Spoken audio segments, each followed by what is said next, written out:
threat of the alien is omnipresent. From the Imperium Nihilus to the Segmentum Pacificus, alien races grow in number and belligerence. Left unchecked, these teeming hordes would savage the Imperium like scavengers at a carcass. Protecting humanity from this fate are the Deathwatch. Hand-picked from the Emperor's Space Marine chapters, those who serve in the Deathwatch have proven their skills against the Xenos 100 times over. These heroes fight hidden wars to turn back the Xenos tide. Their kill teams strike suddenly, and with absolute precision, relying upon speed, strategy and martial might to annihilate alien incursions before they can ever threaten the Emperor's realm. With the advent of the Great Rift and the sundering of the Imperium, humanity has never faced a darker hour. Yet amidst that darkness the light of defiance shines all the brighter, and few burn as brightly as the Deathwatch. The air fills with the roar of the alien. This galactic beast screams its war cry in 100,000 voices, some guttural, some shrill, plaguing the ear with its inhuman cadences. It surges forwards, blackening the lands with its filth. The alien cares not for order nor for harmony. It desires only destruction and the theft of mankind's rightful realm. Before this hated nemesis stands the thin black line of the Deathwatch. These warriors form the shield that slays, a noble brotherhood of paragons, whose might is sufficient to hurl back 100 invasions and still not seek rest. They are the vigilant few, the watchmen in the void, whose star-born fortresses stand guard against terrors unimaginable. Between them, they will keep the light of the Imperium burning until the stars themselves go out. It is well that such paragons of excellence stand in defiance of the alien. In reality, the Imperium has little choice. The numbers of the Xenos races defy comprehension. They spawn like vermin in dark corners beyond the sight of mankind, but soon enough they thrust the hideous truths of their existence into the light.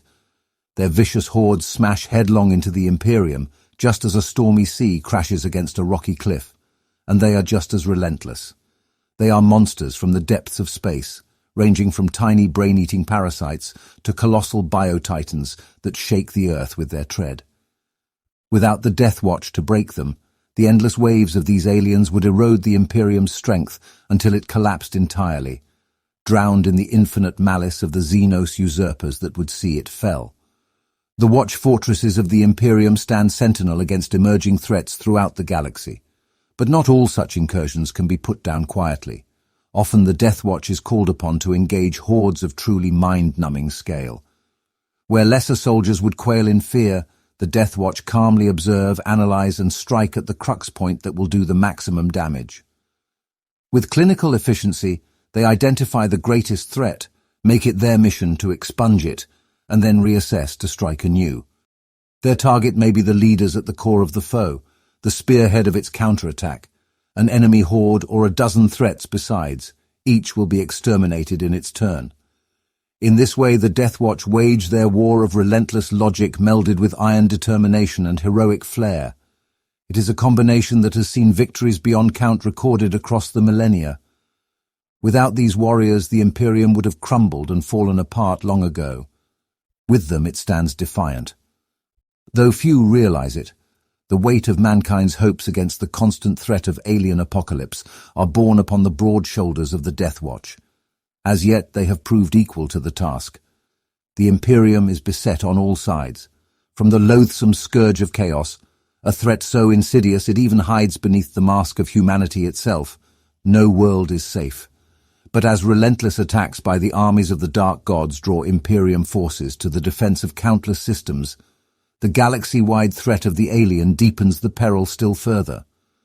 All too often, the Xenos batter at the gates of the Emperor's rightful domain with terrifying force, threatening to smash down his defenses to conquer, subjugate, or devour vast swathes of Imperial space.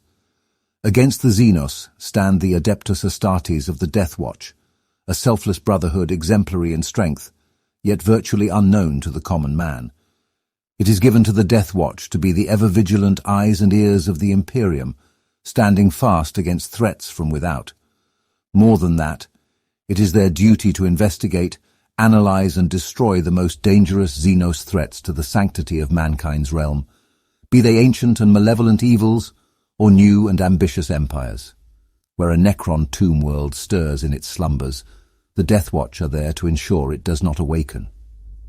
When a tyrannid fleet casts its tendrils into sovereign territory, the Deathwatch seek to burn it clean. Should the perfidious Aeldari emerge from hiding to wage their subtle wars of manipulation and shadow, the Deathwatch stand ready to cast them into oblivion. Even the system-swallowing rampages of the Orcs can be broken and scattered beyond recovery by the watch companies of this hidden order. No alien foe is beyond their reach. If the terrors of the Xenos races know fear at all, they know it best in the jet-black form of the Deathwatch Space Marine. Since the Great Rift yawned wide across the stars and tore the Emperor's realm in two, the mission of the Deathwatch has become more critical than ever. With every Imperial world engaged in the all-out war for survival, scant forces can be spared to look to the countless Xenos invasions still taking place. So must the Deathwatch fight harder than ever, standing alone against overwhelming odds and holding back tides of enemies that might otherwise overrun worlds already beset by traitor foes. The Deathwatch is organized into small elite companies, much in the style of a Space Marine chapter. Its numbers are not recruited from a single home world, however, nor from trusted source planets rich in quality genetic stock. Instead, the organization is comprised of Space Marines, from chapters that have pledged to tithe a portion of their strength to the war against the alien. Its ranks number only heroes, and each of them had already proven himself an expert alien hunter, even before his training as a Deathwatch operative began. Should a battle brother consistently excel in the slaughter of the alien, he will invariably come to the notice of the officers of his chapter. Most commonly, it is the captain of his company that vouches for his skill in combat against the alien, his apothecary that attests to his impeccable physical ability, and his chaplain that weighs his strength of character and the sanctity of his soul. If all three officers are in agreement, the chapter master is consulted, and with his approval the potential recruit's fate is set. Though it may be years until he is called upon to join the long vigil, he will become one of the most specialized of all the Imperium's defenders, every waking hour given over to a single overarching goal, the eradication of the Xenos foe. Most of the chapters in the Imperium will dispatch a brother, chosen to join the Deathwatch after a ceremony to mark his departure. The Ultramarines gather as much of the relevant company's strength as possible, saluting their departing comrade as he boards the black-hulled Thunderhawk that will take him to his new life. The Dark Angel sends him on his way under an oath of secrecy, reminding him that he must never speak of hidden truths. Regardless of chapter, the occasion is always a solemn one. All know in their hearts they will likely never see their brother again. He will join the front line in the war against the alien as a martyr to the cause. In recognition of his probable fate, the initiate's armor is painted jet black. Upon arrival at the watch fortress that will become his new home, the Deathwatch recruit begins a punishing regime of physical and mental conditioning that takes him to the peak of efficacy. He may have faced dozens of alien species in his former life, but thousands more haunt the dark reaches of the galaxy. Through a grueling course of hypno-indoctrination, the recruit's subconscious mind is filled with every detail the Deathwatch has gleaned about the nature of its Xenos nemesis. So it is that when he comes to battle an alien he previously considered unknown, its weak spots and vulnerabilities rise unbidden to the forefront of his mind. Once a Space Marine has completed his training, any former rank he may have held is put aside, and he is assigned to a squad known as a kill team. Each of these groups is a band of disparate battle brothers, taken from as many as 10 different chapters, all of whom have their own cultures, specialities, and insights into the arts of war. This can lead to friction and rivalry as personalities clash and spark against one another, but the members of the team share the same core ideals and have sworn the same vows, to defend mankind no matter the cost. The Space Marines that fight together in these kill teams inevitably bond in adversity. Every team learns to respect and even rely upon its differing methods and abilities. By the time the kill team plunges into the white heat of battle, it has been forged into a weapon far stronger than the sum of its parts. As any swordsmith knows, the finest blades are made of many layers and must be folded together, beaten and tempered before they can be considered masterpieces of their craft. It is just so with the Deathwatch kill team. Each squad is a unique and exceptional weapon whose edge has been honed so finely it can topple an alien empire with a single well-placed strike. The finest war gear the Imperium can provide lines the reliquaries of each watch fortress. Though many of these artifacts are the work of the Adeptus Mechanicus, not even the tech priests of the machine cult know of their true number. The act of innovation is tantamount to heresy in the rest of the Imperium, but it is not forbidden within the Deathwatch. With every new war, the chapter reassesses and fine-tunes its mission tactics, and its equipment is subjected to the same rigorous scrutiny. The weapons the Deathwatch bear to war are painstakingly engineered, customized and auto-sanctified to be the bane of specific alien foes. Not a single bolt round's potential is wasted. Be it filled with bioacid, volatile promethium or superheated plasma, it will be selected and aimed to do the maximum damage to its target. Even heavy weaponry and the guns of strikecraft can be set to fire different ammunition types depending on their target. This is a necessary measure, for kill teams rarely know the exact composition of the enemies they will be facing, and consider versatility a weapon unto itself. With a small arsenal of military assets at his command, a member of the Deathwatch can theoretically crush any breed of foe. The suits of power armor found in the Deathwatch are amongst the finest of their kind. Many are so ancient and well-respected they bear names of antiquity, such as Iron Sanctum or the Pride of Lord Verico. Just as with guns, blades and other weapons, it is up to the initiate whether he continues to use the battle plate he is familiar with, or whether he replaces it with a suit tended to by the Deathwatch's tech marines. There is no uniformity enforced upon this order save the chapter colors. The only real dogma is that the battle brother maximizes his own effectiveness in the field. It is not uncommon to find a kill team where each member bears a different suite of weapons. Though many of the chapter's tools of battle resemble advanced versions of those used by their fellow space marines, there are far stranger relics available to them. Their war vaults contain everything from oversized thunderhammers designed to slay alien giants to stasis bombs that use time itself as a weapon. Some even contain doomsday warheads that can destroy worlds. Though rarely used, the Deathwatch understand that the loss of a single planet must sometimes be accepted to prevent the unbridled expansion of a xenos infection. Since the addition of Primaris Space Marines to the ranks of the Deathwatch, further tools of destruction have been added to their arsenal. Bolt rifles, plasma incinerators and howling Gatling cannons add long-range heavy firepower to mow down the xenos hordes. Meanwhile, assault bolters and flamestorm gauntlets tear the aliens apart at point-blank range. With such potent weaponry at their disposal, the Deathwatch can wreak more havoc on their foes than ever before. Thank you so much for watching. If you are enjoying this video, please consider subscribing. It really does make a difference. We continue. The Battle Brothers of the Deathwatch are exceptional individuals taken from chapters across the galaxy. In this diversity and fund of experience lies great strength. Where a breed of alien is encountered, one too recently discovered to have been included in the Deathwatch's indoctrination, and against which a member of a kill team may have no experience, another will have met that creature in battle and defeated it, or one roughly analogous to it. Once a kill team has fought together long enough to share the full extent of this knowledge, it will often be disbanded, its members assembled into different kill teams to learn anew. With a gamut of hard-won wisdom much in evidence, the battle brothers of each kill team come to rely upon one another's expertise. They have little option, for they may spend years out of contact with their watch fortress. It is common for a veteran sergeant to seek his men's advice as often as the other way around, and in many cases he acts more as an arbiter than as a traditional commander.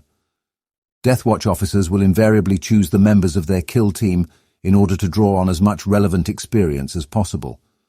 With different chapters having long-standing specializations, it is easy enough to identify who will have the most relevant insights in a given circumstance. In matters of how best to launch a close assault, a Sternguard veteran of the Imperial Fists will likely yield to the advice of a Vanguard veteran from the Blood Angels chapter, whereas in the defense of a Bastion complex, it will almost certainly be the other way around. Rivalries which have existed for many years between chapters do sometimes sour these relationships, at least initially. Headstrong space wolves may clash with dour dark angels in an echo of their Primarch's famous rivalry, and a tactician from the Hammers of Dawn may endlessly debate the finer points of the Codex Astartes with his Ultramarines equivalent. Over time, however, these instances of conflict lead to mutual respect or even firm friendship. Kill teams are born to their allocated war zones by onyx-colored strike cruisers. These magnificent warships operate out of the watch fortresses, using their warp engines to ply the cursed tides of the Imperium in order to reach their target as swiftly as possible. The navigators that steer them are amongst the best in the Imperium, as are the astropaths that provide the psychic link back to their base of operations. So it is that the Deathwatch slip through the sea of stars like stilettos cutting through silk, silent and swift until the time comes to stab at the heart of a Xenos empire. It is just as well, for if even a single Deathwatch vessel misses its mark, it could spell disaster. With that failure, a swathe of Imperial space could be ceded to the alien, never to be recovered. Over the course of the Imperium's history, the Deathwatch's kill teams have worked miraculous feats of arms. They have stymied alien invasions, cleansed infested space fleets, and even hunted the denizens of hostile planets to extinction. In the process, some necessarily become specialized in the persecution of a particular type of enemy. Some kill teams accomplish such unalloyed success against their chosen foes that their ways of war are taught in every watch fortress. For example, the methods Squad Viridium used to eradicate the remnants of the Beast's greenskin armies in M32 are still in widespread use. Codified as Führer tactics, their techniques involved the delivery of explosive firepower across a wide frontage. By concentrating on the tightly packed throng at the fore, Squad Viridium aimed each detonation to cause maximum collateral damage, sowing the field with dismembered corpses that slowed those elements behind. Venator tactics were perfected after fighting the all-female pirates of witch cult Sibylla. Frustrated by the Eldari's ability to evade the Emperor's vengeance, Yagan Khan requisitioned bikes for his combat squad and led his enemies on long-running battles where they perfected the art of leading their fire. When the enemy struck back by surrounding them, the Khan brought in the rest of his kill team. Equipped with comprehensive data concerning their targets, the kill team filled the air with so much firepower that the Khan's nimble foes were torn from the sky. This has proven an invaluable tactic against fast-moving Xenos hosts ever since. It was Kill Team Brontos that first codified Malleus tactics. When breaking the tyrannid war monstrosities infesting Raka 9, Captain Brontos and his men rode to war in a land raider, whose Godhammer pattern Lascannons claimed 3 Carnifex kills en route. Charging into the fray, they used power maces to stun the largest of the survivors, and then cracked even the thickest exoskeletons with their heavy thunder hammers. Brontos took the same approach to shatter the dread mob of Big Mech Dakahorn and the wraith host of Yimlock. Purgatus tactics were developed by Librarian Delathiu, sworn enemy of Craftworld Ulthwé. They involved the concentration of utmost force upon the leaders of the alien hordes. By taking a commanding position on the battlefield under the psychic aegis of their librarian, and then pouring pinpoint firepower into their quarry, Kill Team Delathiu overloaded their Farseer target's mystical shields and shattered the armor protecting his vital organs. It was then that the killing shot was punched home, leaving the enemy host leaderless whilst the greater conquest began.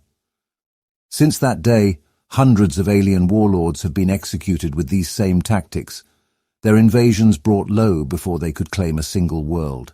When the Deathwatch face unknown foes, or the threat requires a measured and strategically versatile response, they deploy Aquila kill teams.